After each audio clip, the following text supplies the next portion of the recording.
no livro de Romanos. Romanos capítulo 12, nós vamos ler apenas o verso 1 e o verso 2.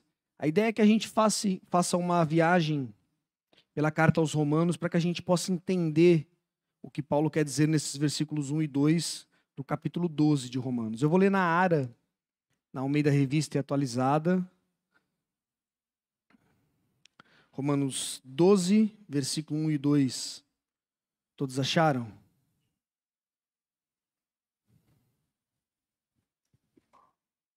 Está escrito assim: Rogo-vos, pois, irmãos, pelas misericórdias de Deus, que apresenteis o vosso corpo por sacrifício vivo, santo e agradável a Deus, que é o vosso culto racional.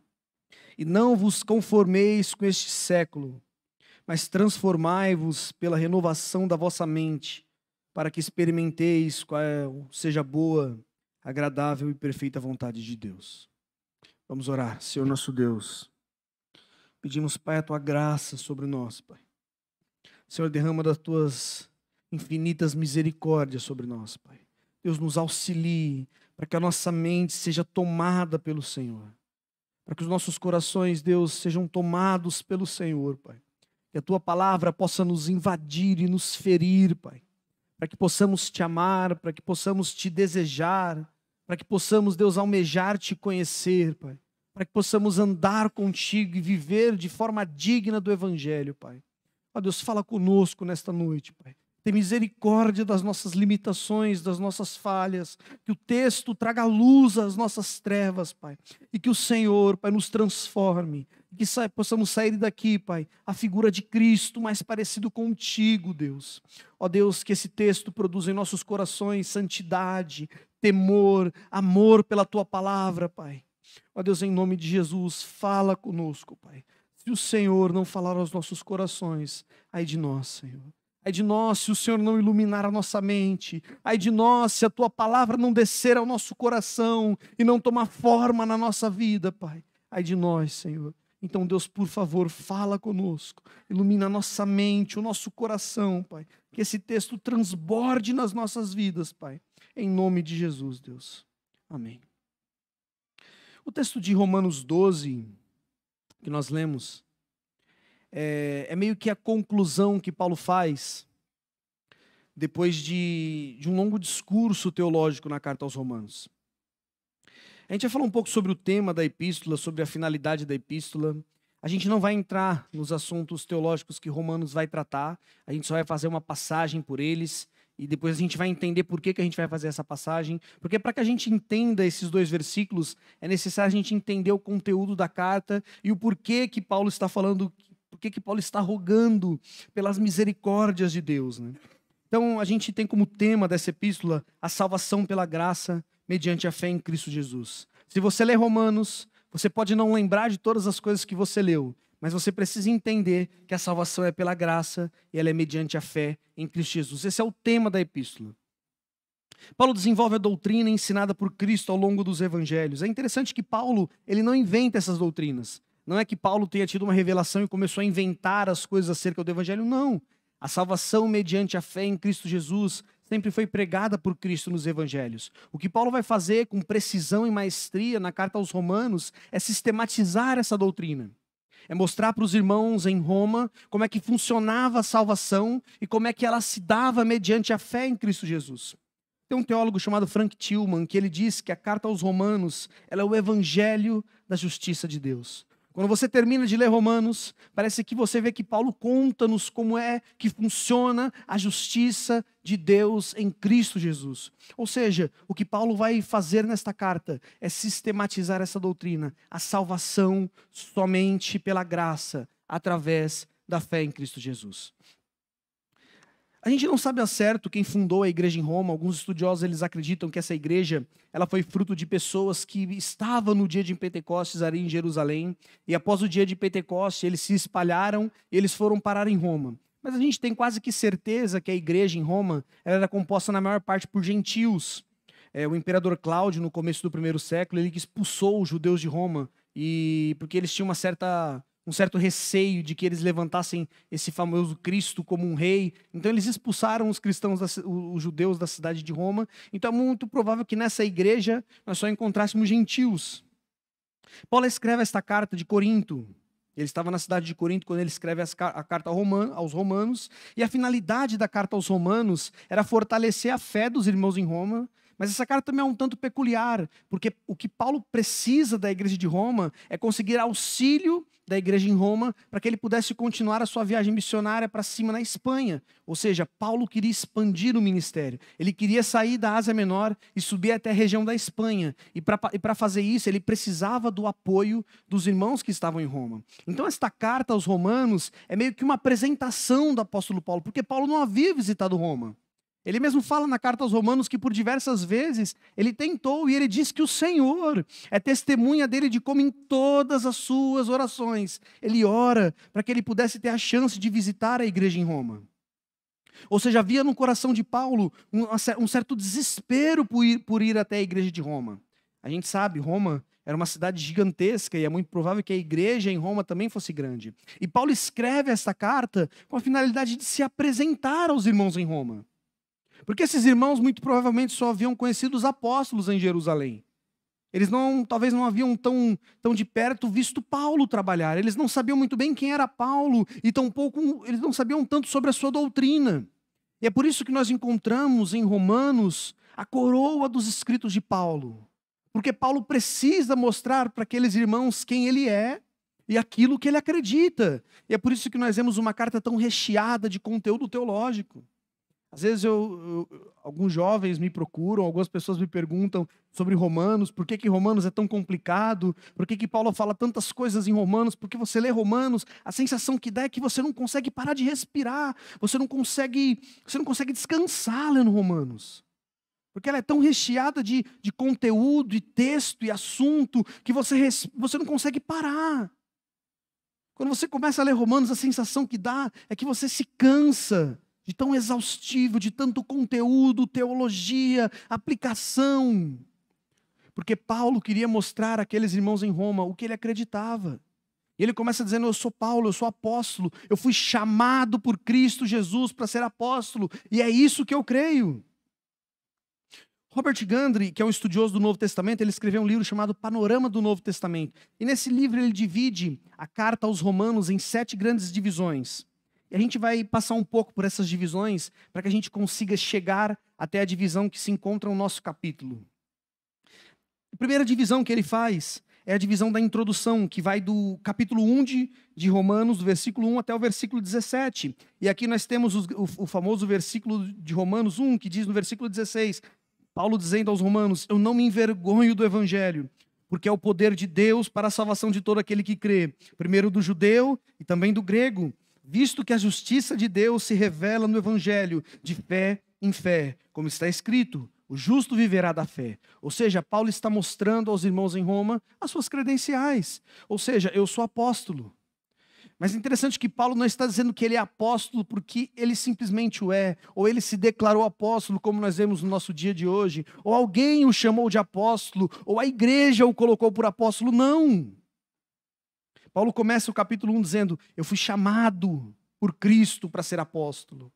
Eu fui chamado, Cristo me vocacionou para o apostolado.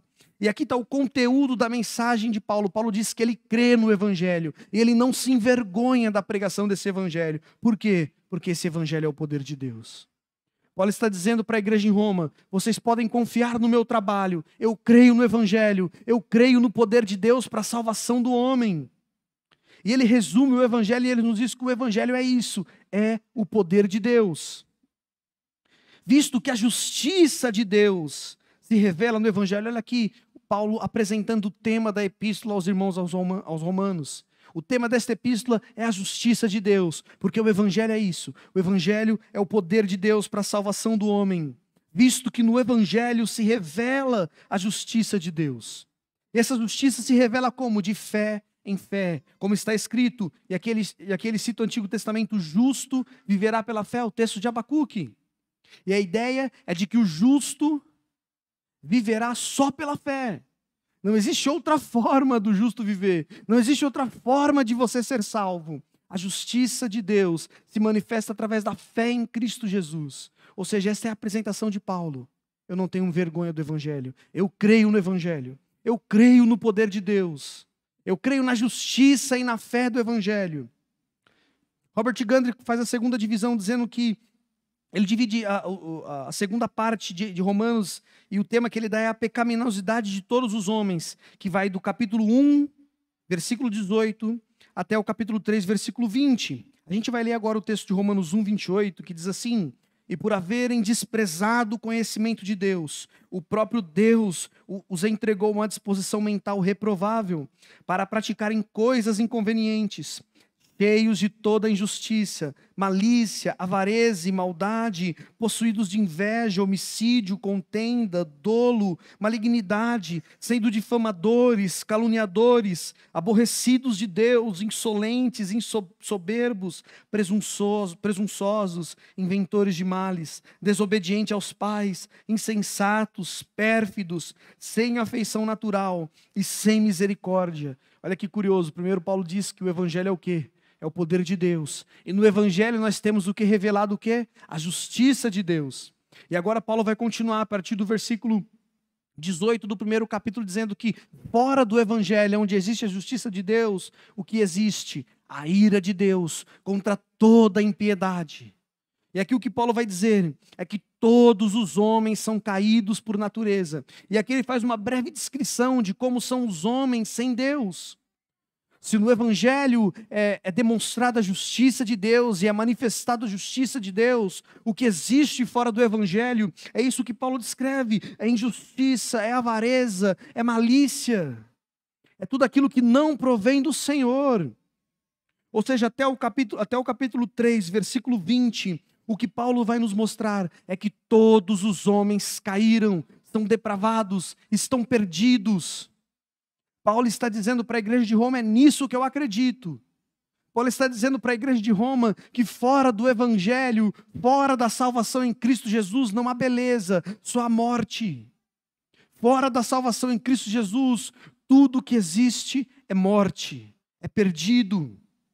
A terceira divisão, que vai do capítulo 3, do versículo 21, até o capítulo 5, do versículo 21, é a justificação dos pecadores que confiam em Cristo Jesus. Versículo 21 do capítulo 3 diz: mas agora, sem lei, se manifestou a justiça de Deus, testemunhada pela lei e pelos profetas, justiça de Deus mediante a fé em Cristo Jesus, para todos e sobre todos os que creem, porque não há distinção.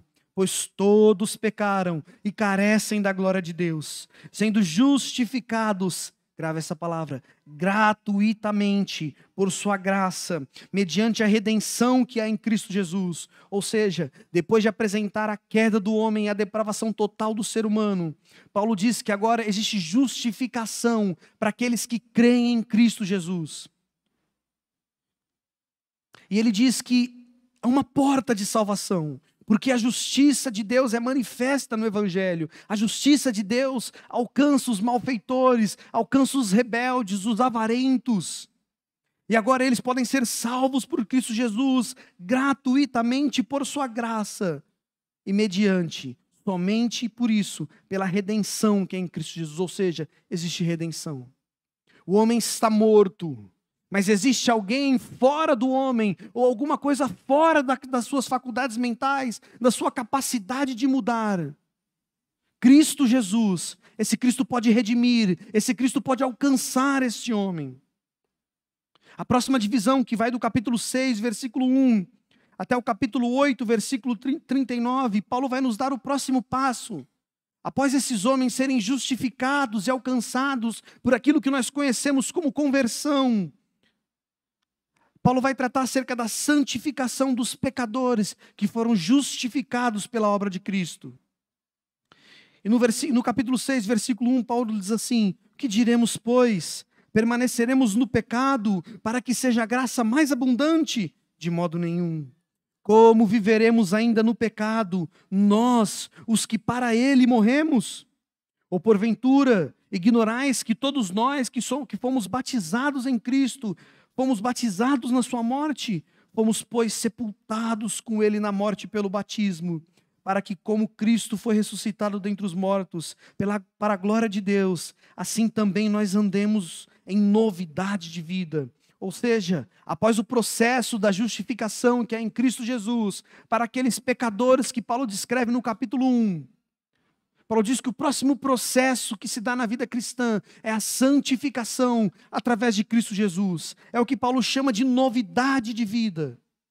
A vida morta que nós conhecíamos, a vida longe de Deus e perdida, ela é substituída por uma nova vida. E é muito curioso esse termo que Paulo usa, novidade de vida. A partir daquele momento, aquilo que você sabia sobre a existência é transformado. Porque Cristo brilhou a sua luz sobre as suas trevas. Porque Cristo resgatou, e agora Ele trouxe você para o império da luz, e agora existem novas regras, existe uma nova lei. E esta nova vida em Cristo Jesus, ela é uma vida superabundante em graça. Você foi salvo da escravidão do pecado. E agora você vive a serviço de Cristo Jesus. Essa é a nova vida. A quinta divisão, Paulo vai tratar sobre a incredulidade de Israel. Capítulo 9, versículo 30, Paulo diz: que diremos, pois?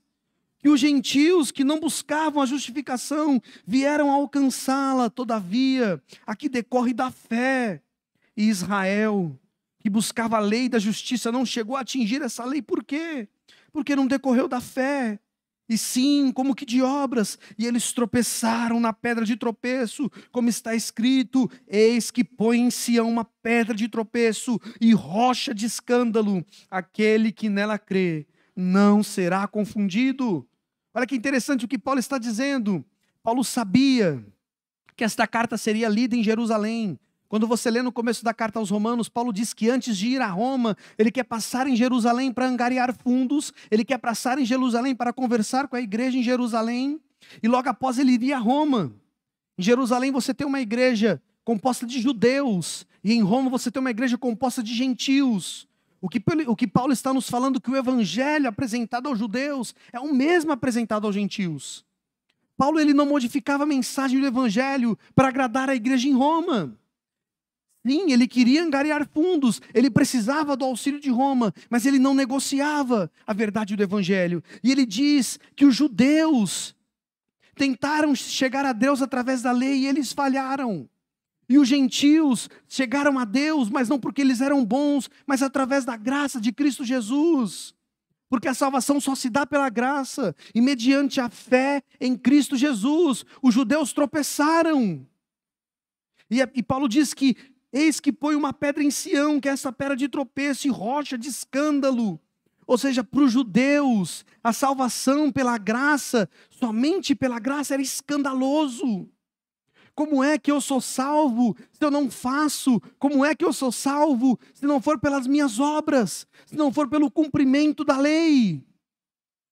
E Paulo chama a Cristo e a salvação pela graça de rocha de escândalo, aquelas que os judeus tropeçaram, mas os gentios creram, e aqueles que creem nesta pedra, eles não serão confundidos. Aqueles que creem na salvação exclusivamente por Cristo Jesus, através da graça que nos foi ofertada na cruz do Calvário. Se você crê nisso, você não será confundido. Então nós chegamos à divisão do nosso texto. A partir do momento em que Paulo apresenta aos irmãos em Roma toda a sua teologia, ele apresenta a justificação, ele apresenta a eleição, ele apresenta a santificação, ele apresenta a depravação total. E é muito curioso que Paulo entendeu a fé, porque ele sabe que nenhum conhecimento teológico sem exercício prático faz sentido. E após tanto conteúdo e tantas coisas pesadas que Paulo descreve aos romanos, coisas que muitas vezes para nós é difícil de digerir, nós chegamos ao capítulo 12, onde Paulo passa a fazer exortações práticas. Então nós chegamos a essa sessão, porque Paulo sabia que toda boa teologia, ela deve atingir a vida comum, Paulo sabia que toda boa teologia deve nos levar a uma vida ordinária. Paulo sabia muito bem que se ele acabasse a carta por ali, aqueles irmãos não haveriam de ouvir todo o evangelho. Porque todo o evangelho não é só aquilo que você sabe sobre Deus. Todo o evangelho não é só aquilo que você sistematizou na sua mente sobre Deus. Vinícius, eu conheço a depravação total, graças a Deus. Eu entendi Romanos, graças a Deus. Eu leio bons livros, graças a Deus. Mas a fé não é só isso. A nossa fé e a nossa salvação não se dá pelo que sabemos de Deus. E Paulo então começa Romanos 12:1 dizendo: rogo-vos, pois irmãos, pelas misericórdias de Deus. Que misericórdias são essas que Paulo está falando? Tudo isso que ele apresentou em Romanos. Ele está dizendo que eu rogo a vocês, meus irmãos, pelas misericórdias, ou seja, por toda a obra salvífica que há em Cristo Jesus. O apelo de Paulo aos irmãos em Roma para que eles olhem para tudo que ele havia ensinado sobre Cristo, sobre a justiça redentora de Cristo. Olhem para tudo isso. Ele diz, após vocês olharem para tudo isso, que vocês apresentem o vosso corpo como sacrifício vivo, santo e agradável a Deus, que é o vosso culto racional.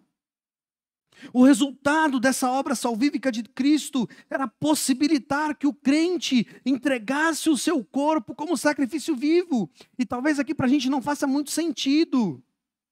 Mas quando nós olhamos para o Antigo Testamento, nós vamos entender o que Paulo está dizendo. A fé se dava por ritos. As pessoas sacrificavam ao Senhor o melhor de seu rebanho. Eles levavam ao Senhor as primícias das suas produções. O que Paulo está falando para nós é que a partir da obra redentora de Cristo, nós temos uma nova aliança que não se baseia mais em obras. Nós temos uma nova aliança que é totalmente diferente. De que a exigência não é que você mais leve um cordeiro diante de Deus, mas de que você se entregue como um sacrifício vivo. Existe um teólogo chamado Hermann Heiderbos, que ele diz, no seu livro chamado A Teologia do Apóstolo Paulo, ele diz mais ou menos assim, que o que Paulo está fazendo é um apelo para que a igreja entenda que ela não foi chamada simplesmente a servir a Cristo por uma obrigação moral, mas ela foi chamada a servir a Cristo porque Cristo é a origem de toda a obediência, de que a obra salvadora de Cristo Jesus move a igreja a se entregar como um sacrifício vivo. Como eu disse, o que Paulo está tentando nos ensinar é mostrar que a antiga aliança ela é substituída por esta nova aliança. A aliança da graça de Cristo Jesus. A aliança que nos mostra que toda a salvação é mediante a justiça de Deus, aplicada em Cristo Jesus, que resulta para nós em graça, em adoção. Agora somos filhos. Nós, que éramos inimigos de Deus, que estávamos mortos e perdidos, como Paulo descreve no capítulo 1, fomos alcançados por tão grande salvação. E quando Paulo diz que nós apresentemos o nosso corpo como sacrifício vivo, porque esse é o nosso culto, a ideia da palavra culto é muito interessante. Ela é uma palavra que, traduzida para o grego, é a palavra latreia. E a ideia que essa palavra traz de culto é que você sirva alguém de forma a entender que você está fazendo o melhor que existe para a sua vida. A ideia de que você está vivendo de uma forma em que vale a pena. Quando Paulo diz que você deve apresentar o seu corpo como sacrifício vivo, porque isto é o culto, ou seja, a única forma de viver correta é esta forma de apresentar o seu corpo como sacrifício vivo a Deus.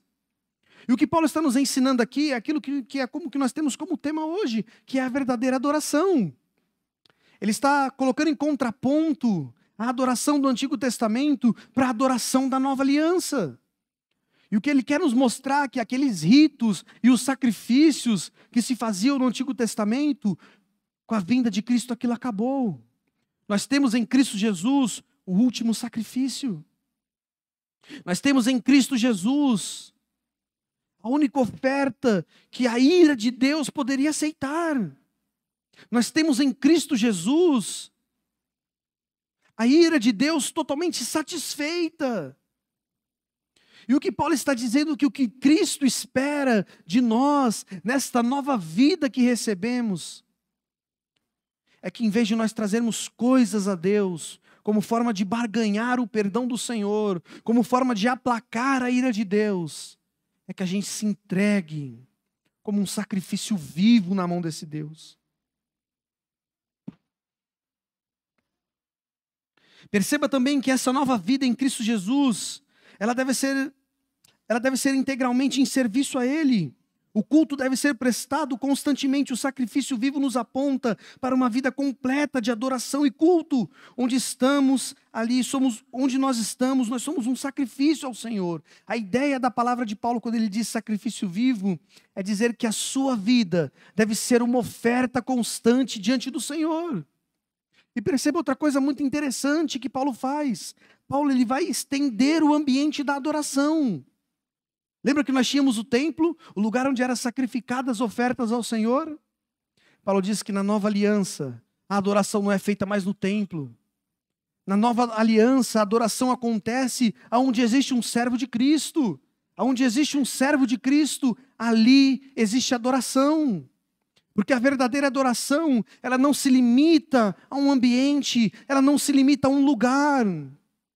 Ela não se limita mais a ritos. A verdadeira adoração acontece aonde existe um crente.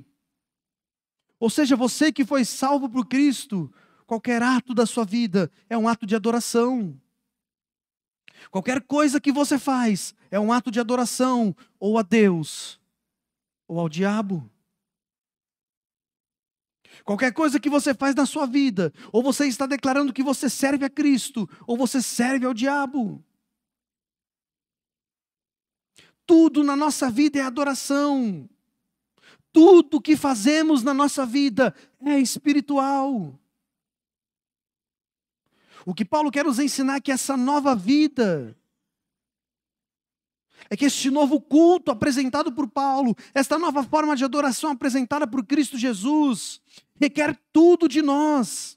Deus não quer mais só o começo da sua plantação, Deus não quer mais a primícia do que você tem, Ele não quer só o melhor daquilo que você produz, Ele não quer só o melhor dos animais, Ele quer a sua vida toda, tudo na nossa existência deve prestar um culto a Deus. Diz o que isso significa de forma prática. Quando você acorda pela manhã e você toma um café, aquilo é um culto. Você está adorando a Deus com aquilo que você está fazendo. Quando você vai para o seu trabalho, você está adorando a Deus. Quando você almoça, você está adorando a Deus. Tudo é um culto na nova aliança.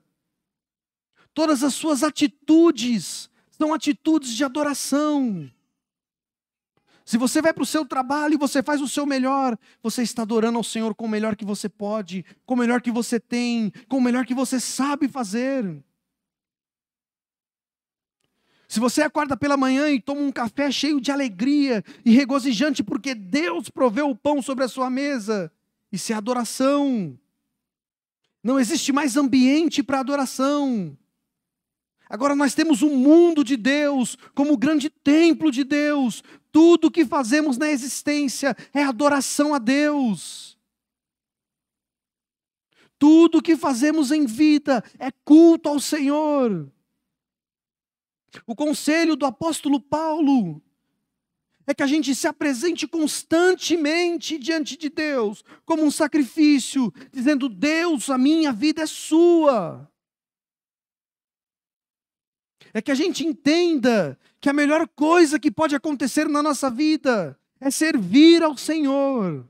Essa é a ideia da palavra culto. É aquilo que temos de melhor. É a única vida que vale a pena ser vivida. É uma vida de constante adoração e serviço ao Senhor. A ideia de Paulo é para que você tome tudo da sua vida e entregue ao Senhor. Não deve existir nada na vida do crente que não seja um ato de adoração ao Senhor. Isso faz muito sentido. Sabe, por muito tempo, nós temos abandonado tudo aquilo que que está fora da igreja. Porque às vezes a gente entende que só é sacro, de que só é realmente digno de preocupação aquilo que fazemos aqui dentro. E muitas vezes nós vimos a igreja como um povo hebreu. E dizemos: Deus, aqui está a minha oferta. Eu vim à tua casa, eu vim trazer a minha oferta. Senhor, eu trouxe o meu dízimo. E se eu trouxe o dízimo é porque eu sou fiel. E a fidelidade muitas vezes se resume só a esse tipo de serviço.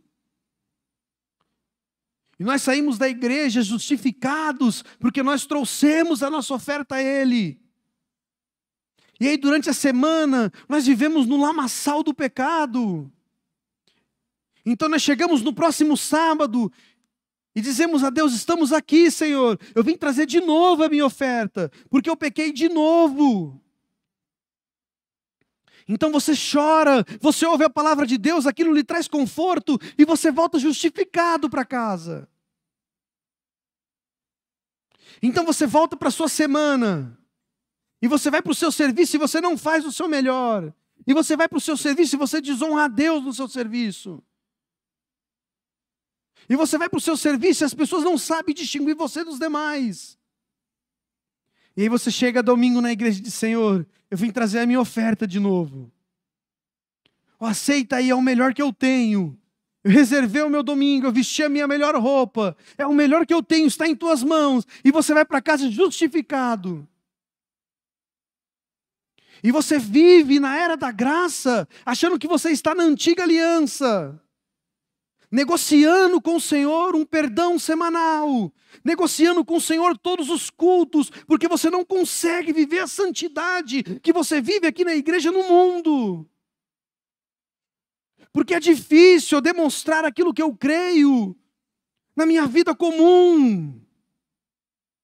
Então eu faço sacrifícios ao Senhor, para que a ira do Senhor seja aplacada, e eu não morra, e eu não vá para o inferno, para que a minha consciência fique em paz de que eu não sou pecador, só porque eu vim ao culto e entreguei a minha oferta. Só porque eu vim ao culto, fechei os meus olhos e entreguei o melhor do meu louvor. Mas a outra semana começa, e Cristo parece que nem habita em você no seu trabalho, nas suas brincadeiras, nas suas conversas, no seu relacionamento com seus pais, no seu relacionamento com o seu namorado. Mas fique tranquilo, tem um próximo domingo para você trazer as suas ofertas, e aquilo acalma a sua consciência. Mas o que Paulo quer nos ensinar é que a nova aliança, a graça que é em Cristo Jesus, não há lugar para esse rito. De que a vida cristã e a verdadeira adoração não tem a ver com aquilo que você dá ao Senhor. Não tem a ver com a sua primícia, não tem a ver com quantas vezes você vê ao culto. Tem a ver com a sua fidelidade diária ao Senhor, com o seu temor diário ao Senhor, com a sua dedicação diária ao Senhor, com a sua dedicação diária à piedade, à justiça, à bondade, ao serviço, à dedicação.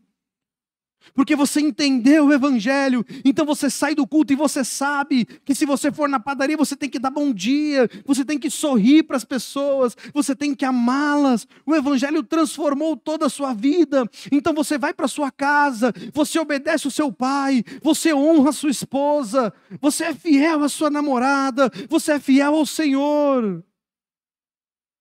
Porque na nova aliança, a nossa vida é um constante sacrifício ao Senhor. Porque você sabe que tudo que você faz é adoração, é culto ao Senhor. Quando você dá o seu melhor no seu trabalho, o que você está dizendo é: Senhor, obrigado, porque eu tenho um trabalho, eu vou fazer o melhor para o Senhor. Eu vou demonstrar publicamente que eu creio no Senhor, através do melhor das minhas mãos. Quando você é fiel ao seu patrão, você demonstra isso. Quando você honra o teu pai, você demonstra isso. Porque você entendeu que o Evangelho não está só aqui dentro. Você entendeu que você não deve escolher a sua profissão para você ficar rico. Você entendeu que você tem que escolher a sua profissão para você glorificar a Deus. Você entendeu que você tem que escolher o melhor curso para a glória do Senhor. Nós temos diversos jovens aqui que frequentam a faculdade. Quantos na sua sala sabem que você é crente? Quantas pessoas na sua sala olham para você e falam assim: esta pessoa sabe viver, ele é diferente, ele é crente. Ele conhece a Deus, ele é honesto, ele é piedoso. Ele é bondoso, ele é justo. Quantas pessoas olham para você e te procuram porque você tem resposta para os dilemas da existência. Porque tudo é um culto. Se não a Deus, ao diabo. Se nós não vivemos de forma digna dessa nova aliança, nós devemos nos preocupar. Paulo nos diz: apresente o vosso corpo como sacrifício vivo. Essa é a nova aliança. Deus não quer nada das tuas mãos, Ele não precisa. Nós ofertamos a casa de Deus como um motivo de agradecimento por toda a bondade que Ele tem feito, mas Ele não precisa do produto das nossas mãos. O que Deus espera dos seus filhos é a sua vida toda, não é só o que você faz na igreja, não é só o que você faz quando você está servindo a igreja, é a sua vida toda. Nós temos que parar com esse dualismo. Nós temos que abandonar essa visão do inferno que diz que tudo que nós fazemos na igreja não pertence ao Senhor. Tudo é um ato de adoração. Lembre sempre disso, o mundo de Deus é o grande templo. Tudo que fazemos aqui está chegando ao Senhor. E é por isso que Paulo disse: se apresente como um sacrifício vivo e agradável a Deus. Esse é o vosso culto racional. O seu sacrifício precisa ser agradável. Lembra o que aconteceu aos homens que apresentavam sacrifício que não agradava o Senhor? O Senhor os punia e por muitas vezes os matava. Não se podia apresentar qualquer sacrifício no templo. E o que Paulo está dizendo é que Cristo não aceita uma vida de qualquer jeito. Você não pode servir a Cristo e a sua vida glorificar Satanás. O seu sacrifício diário deve subir como aroma agradável ao Senhor. A nossa luta é para viver de forma digna dessa nova aliança, para que a nossa adoração chegue ao Senhor com aroma agradável. E Paulo agora vai nos ensinar. Agora Paulo vai adicionar uma ideia a mais ao texto. E ele começa o versículo 2 do capítulo 2 dizendo: e não vos conformei com este século. Esta partícula e é para adicionar uma ideia. Além de entregar o seu corpo como sacrifício vivo, o cristão tem que fazer algo a mais. E o que é esse algo a mais que Paulo quer nos ensinar? A partícula e vem acompanhada da partícula não. Ou seja, o que Paulo vai dizer, a partir do não, você não pode fazer. E ele diz: não vos conformeis com este século, mas transformai-vos pela renovação da vossa mente, para que experimenteis qual seja a boa, agradável e perfeita vontade do Senhor. Paulo usa a palavra mas para transitar de um assunto para o outro. Ele diz: não vos conformeis com este século, ou seja, não se amolde a este século. Não seja comum a este século. Não seja como as pessoas deste mundo vivem. Em hipótese alguma, o conselho de Paulo é: você não pode parecer com as pessoas que não temem ao Senhor. Você não pode se assentar na roda dos escarnecedores. Você não pode se assentar ao lado daqueles que não temem a verdade. E ele continua: mas transformai-vos pela renovação da vossa mente. Paulo usa duas palavras gregas muito difíceis de traduzir nesse texto. A primeira palavra, que é a palavra que ele usa para não vos conformeis, ela tem uma raiz que em grego se chama esquema, que significa a forma exterior. E a segunda palavra que Paulo usa é a palavra metamorfoses, que tem como raiz a palavra morfé. A palavra esquema, ela traz a ideia de um modelo externo. Sabe, a ideia da palavra esquema é aquilo que está por fora, é o exterior, que varia. O exterior, ele varia. Eu não era assim quando eu tinha 2 anos. Graças a Deus. A gente muda, o exterior muda. O tempo faz o exterior mudar. Às vezes você olha para o seu irmão e fala, meu irmão, parece que você rodou de pneu murcho. Porque o exterior muda. O tempo vai destruindo aquilo que nós chamamos de beleza. E essa é a ideia dessa palavra esquema. Quando Paulo diz, não vos amoldeis a este mundo. Não se pareça com o mundo. Mas a segunda palavra que Paulo usa, que é a palavra morfé, ela significa um elemento essencial, inalterável. Olha que curioso. Paulo diz, não vos conformeis com esse século, mas transformai-vos pela renovação da vossa mente. Ou seja, 2 palavras que trazem sentidos opostos. Não vos conformeis, ou seja, não se pareçam com este século, mas transformai-vos pela renovação da vossa mente. Isso parece um tanto contraditório. Se a palavra que Paulo usa para transformai-vos significa alguma coisa inalterável, como que pode ser transformado? E a resposta está na forma que Paulo aplica esse verbo. Quando Paulo diz transformai-vos. Este verbo é imperativo, mas ele usa a voz passiva. E aqui está o mistério do Evangelho. Quando Paulo diz transformai-vos, ele não está dizendo que você vai mudar a sua vida pelo seu esforço. Lembra da teologia de Paulo? É a graça de Cristo Jesus. E é por isso que esse verbo é usado na voz passiva. Quando nós sofremos a ação, ou seja, o Evangelho transforma aquilo dentro de nós que ninguém podia mudar. Aquilo que estava morto, aquilo que estava perdido, é isso que o Evangelho faz. O Evangelho transforma a nossa morfé.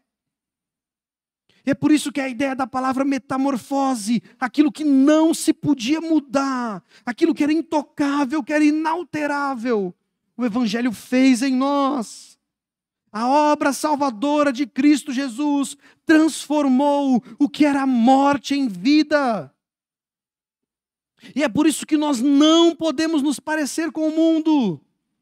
Porque agora nós não somos mais parecidos com o mundo. Porque nós não estamos mais mortos. O poder do Evangelho atuou em nossos corações, transformou aquilo que não se podia mudar.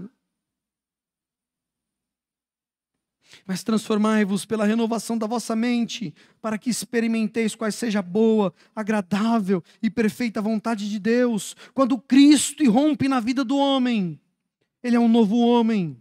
O centro do seu ser é transformado. Sabe, Paulo tem muita propriedade para falar isso. Porque um coração que amava o assassinato, um coração que odiava não só Cristo, a Bíblia diz que Paulo odiava Cristo, odiava o caminho de Cristo, odiava os seguidores de Cristo, qualquer coisa que se parecesse com Cristo. Ou seja, o seu íntimo, a sua morfé, odiava a Cristo, mas o Evangelho operou no coração de Paulo, e ele foi transformado. Deus, Cristo Jesus, transformou o ser de Paulo. E aquele homem que odiava, agora ele ama.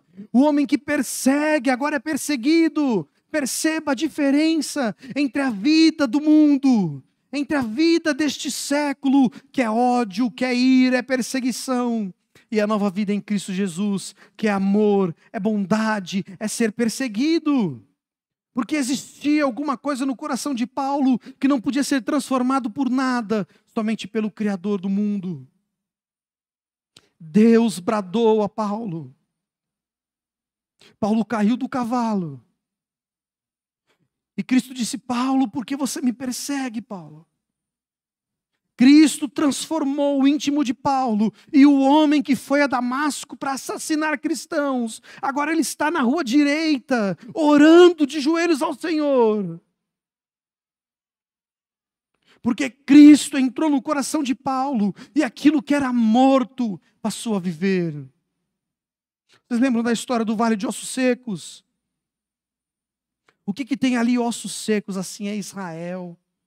E Deus diz, profetiza.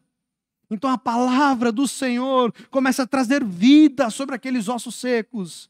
Essa é a mensagem do Evangelho. A mensagem do Evangelho que Paulo quer transmitir aos nossos irmãos em Roma é de que o poder de Deus transforma aquilo que estava morto em vida. De que aquilo que não se podia transformar, Ele transforma. E é muito curioso que não existe nada no mundo que pode transformar o íntimo de uma pessoa, a não ser o poder do Evangelho. Porque aqui faz muito sentido o que Paulo diz. O Evangelho é o poder de Deus. É o poder de Deus. E a ideia de que não existe nada no mundo mais poderoso que o Evangelho. Não existe nada tão aterrorizante quanto o Evangelho. Não existe nada que faça o nosso coração tremer, tanto quanto nós trememos quando ouvimos a mensagem do Evangelho. O poder de Deus é o brado de Deus ao mundo, de salvação, de justiça, que é capaz de transformar a vida de todos. E aqui nós temos uma porta de esperança. Se você vive a vida do mundo, o Evangelho pode te transformar. Se você vive longe de Deus, em pecado, amando as suas paixões, amando o seu eu, se o seu Deus é o seu ventre, Cristo pode te libertar. O Evangelho é poderoso para mudar aquilo que ninguém pode. Para que você passe da vida para o mundo e você comece a viver aquilo que Paulo diz, experimentar a boa, agradável e perfeita vontade de Deus. E perceba, o que Paulo está prometendo aqui no Evangelho não é que você tenha uma vida próspera. A mensagem de Paulo não é dizer que Deus te transformou e te resgatou do império das trevas para que você viva o melhor deste mundo. Por muito tempo eu ouvi essa frase, Deus tem o melhor para você. Gente, Deus já deu o melhor, o seu filho. Aquilo que nós podíamos ter de bom, de maior no mundo, Cristo já nos deu. Ele entregou no madeiro. A Deus agradou moer o seu Filho no madeiro em nosso favor. A vida plena em Cristo Jesus, a verdadeira adoração, é uma vida que entende que Cristo é o âmago da existência. De que a nova vida em Cristo Jesus é ter Cristo todos os dias. De que a boa, perfeita e agradável vontade de Deus é que a gente possa andar com Cristo todos os dias. E quando você entende essa máxima, a vida agora ela se torna bela. Porque independente dos problemas da existência, independente daquilo que aflige o nosso caminho, eu tenho a Cristo. Independente daquilo que acontece comigo, eu tenho a Cristo. Ele é a âncora da minha alma. Nele está seguro a minha existência. Não importa o que acontece comigo, eu tenho a Cristo. Não importa onde eu ande. Não importa se eu esteja passando pelo vale da sombra e da morte. Cristo está ali. Nessa nova vida que Paulo nos ensina, nesse novo modelo de adoração, nós não temos mais o templo como centro, nós não temos mais os sacrifícios, nós temos Cristo. E somente Cristo. Lembre-se, a fé é a mensagem da obra salvadora de Deus através de Cristo Jesus. E isso é plenitude de vida. Você já tem tudo o que você precisa, Cristo. Vinícius, mas o meu coração deseja a melhor casa. Eu não estou dizendo que você não pode morar na melhor casa. Que você não pode ter um bom carro, que você não pode ter coisas boas nesse mundo. Mas se em algum momento isso se tornar mais importante do que Cristo, você não entendeu o Evangelho e não entendeu a vida. Cristo é maior do que todas essas coisas. Cristo é maior do que a sua profissão, Cristo é maior do que o seu sonho, Cristo é maior do que o seu namorado, Cristo é maior do que os seus amores, Cristo é maior do que tudo. Essa nova aliança, só existe lugar para adoração a Cristo. Qualquer coisa que não seja Cristo é um ídolo. A verdadeira adoração é devotar a vida totalmente a Cristo. Quando Cristo é o centro dos nossos anseios, com toda certeza, nós conheceremos a plenitude da vida. O melhor de Deus para nós, com certeza, é Cristo. E viver em Cristo é o verdadeiro culto cristão. Se você ainda entende a fé como os antigos entendiam, como a antiga aliança, de que a fé consiste em ir à igreja, entenda, o verdadeiro culto cristão é uma vida centrada em Cristo Jesus. Lembre do conselho de Paulo. Após dissertar tanta coisa sobre teologia, após explicar a salvação aos irmãos em Roma, entregue o vosso corpo como sacrifício vivo. Paulo não pede o seu dinheiro. Paulo não pede a sua profissão. Ele pede tudo de você. Essa é a grande mensagem do Evangelho. Essa é a grande verdade sobre a verdadeira adoração. O que Paulo quer nos ensinar é que na nova aliança só existe Cristo Jesus. Mais nada. Porque o Evangelho operou em nós um milagre de nos transformar, de nos tornar a vida, para que a gente pudesse viver a verdadeira vida em Cristo Jesus. Você só vai entender e se deliciar dos prazeres da existência quando na nossa mente só existir Cristo, quando não existir mais lugar para nada, somente Cristo. Então deve esquecer de todas as coisas? Não. Você deve sujeitar todas as coisas a Cristo. Vinícius, como é que eu sujeito o meu trabalho a Cristo? Quando você entende que Cristo é o seu Senhor. E a Bíblia diz que tudo que te vier à mão para fazer, passa para Cristo. Vinícius, mas o meu patrão não vale nada. Quando ele te pedir uma coisa, passa para Cristo. Como é que eu sujeito o meu relacionamento com o meu namorado a Cristo? Quando esse relacionamento é santo. Quando esse relacionamento visa o crescimento dos dois. Quando esse relacionamento produz pureza, produz amor, produz santidade. Como é que eu sujeito as minhas amizades a Cristo? Quando as pessoas com as quais eu me relaciono amam a Deus.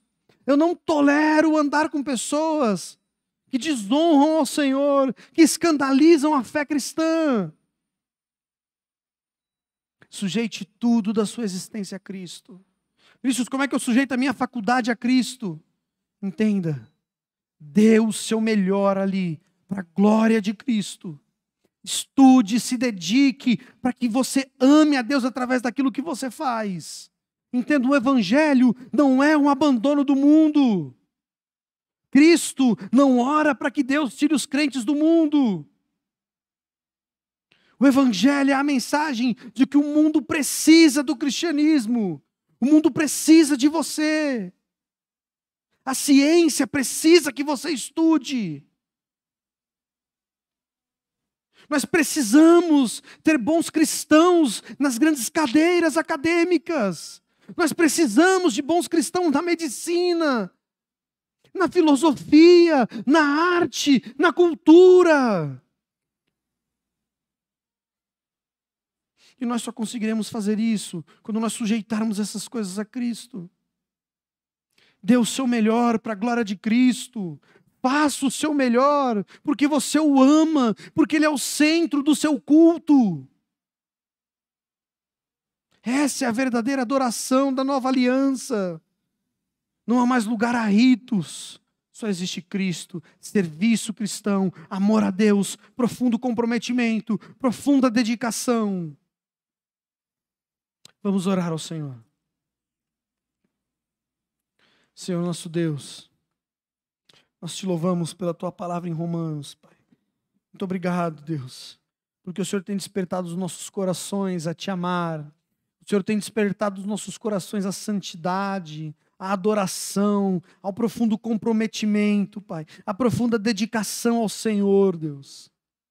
Ó Deus, em nome de Jesus, Pai, nos perdoa, Pai, quando muitas vezes vivemos, Pai, de forma a sempre trazer sacrifícios ao Senhor e nunca nos entregar como sacrifício vivo, Pai. Ó Deus, em nome de Jesus, que o Senhor transforme, Deus, aquilo em nós que é impossível aos homens, Pai. Deus, se há alguém aqui em nosso meio que ainda não conhece o Teu Evangelho, Deus, nós pedimos que o Senhor o encontre, Pai. Pedimos que a Sua luz brilhe sobre as trevas, Papai. Pedimos que o Teu Evangelho tome conta desta pessoa, Pai. Que a Sua graça irresistível possa alcançá-la, Papai. Ó Deus, fala aos nossos corações, que a gente saia daqui, Deus, com os corações em chamas de amor pela Tua palavra, Pai. De desejo de mudança, de verdadeira adoração, de profundo comprometimento a Cristo, de profunda dedicação ao Evangelho, Pai.